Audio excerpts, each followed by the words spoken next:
Kamp pengungsi Jabalia di Gaza Utara dikabarkan mulai berubah menjadi kota hantu lantaran dikabarkan bahwa IDF mengebom brutal 70% rumah dan bangunan hingga hancur total. Mengutip Tribun News pada 23 Desember, hal itu diutarakan oleh Amos Haril, seorang analis urusan militer pada 22 Desember 2024. Dalam pernyataannya, ia menyatakan bahwa sejauh mata memandang terbentang bermil-mil rumah yang hancur. Jabalia yang selama ini menjadi tempat tinggal para pengungsi Palestina dilaporkan telah hancur lebur imbas bombardemen Israel. Sementara itu tentara Israel memperkirakan bahwa sebanyak 70% bangunan di Jabalia telah hancur total. Amos Haril menekankan dalam pernyataannya bahwa Jabalia telah menjadi kota hantu lantaran di lokasi itu orang-orang sering melihat segerombolan anjing liar berkeliaran dan berburu sisa makanan. Militer Israel mengakui telah gagal mencegat luncuran rudal balistik dari Yaman. Meskipun sirine meraung kuat di seluruh wilayah dari Tel Aviv hingga Ashdod Utara, namun sistem pertahanan Iron Dome dan David Sling dilaporkan tidak dapat mencegat rudal tersebut.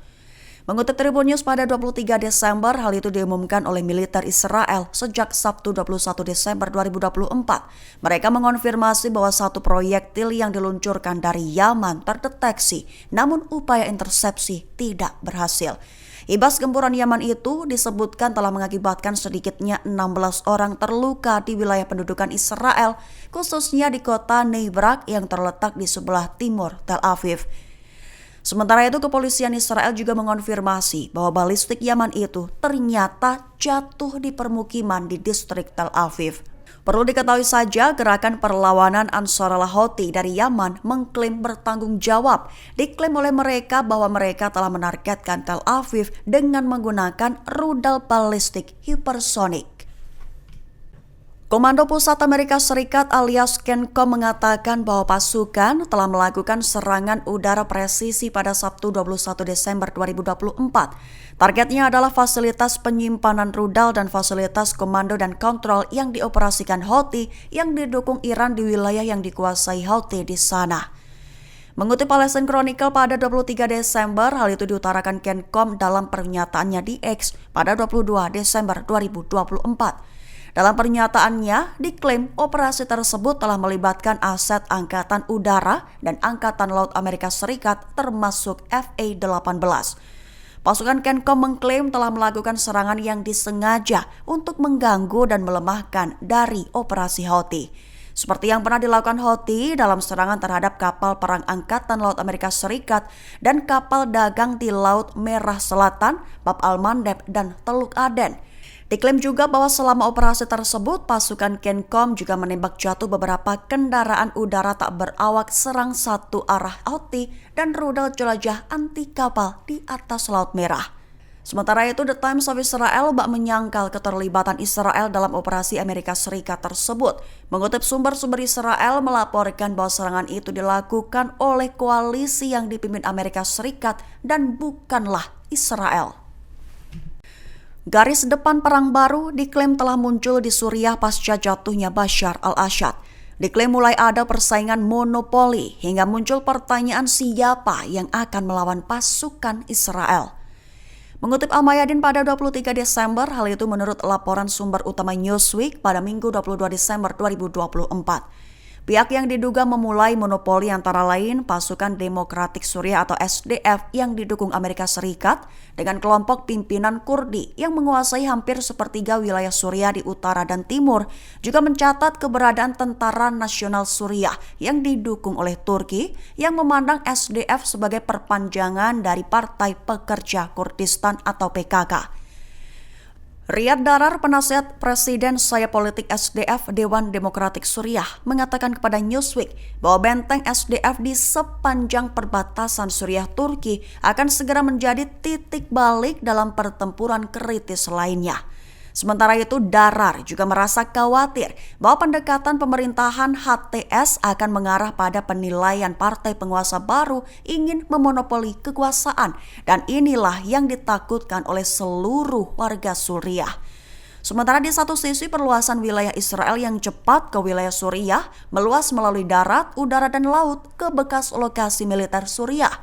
Pasukan Israel juga mengerahkan pasukan untuk mengambil alih kendali lebih besar atas dataran tinggi Golan yang diduduki.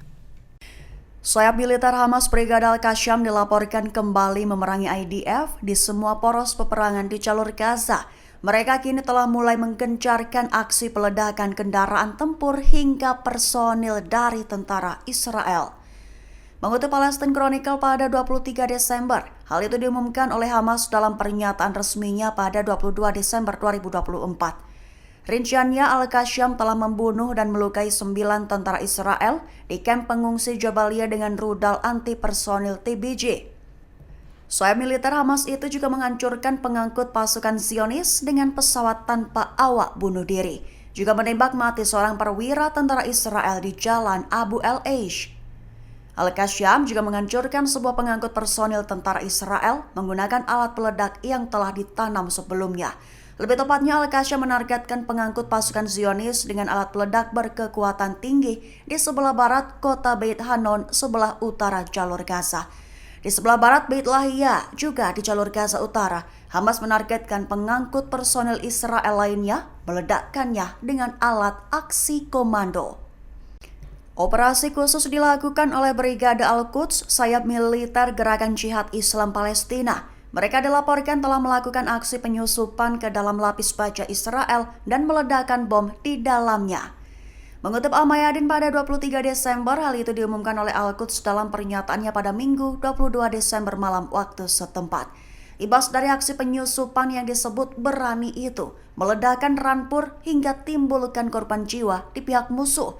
Lebih tepatnya, Al-Quds mengklaim bahwa satu anggota Fidainya menyusup ke pengangkut personil lapis baja Israel dan melakukan operasi khusus meledakkan bom di dalamnya. Disebut sebagai bagian dari operasi Syahid yang menargetkan tentara di pintu masuk Menara Al-Return di daerah Asbat Beit Hanon di Gaza Utara. Selain itu, operasi Al-Quds lainnya juga dilakukan dalam koordinasi juga dengan Brigade Syuhada Al-Aqsa, di mana mereka menargetkan pasukan Israel dan mengonfirmasi penangkapan pesawat berawak pengintai Israel di utara kamp pengungsi Nusairat di Gaza Tengah.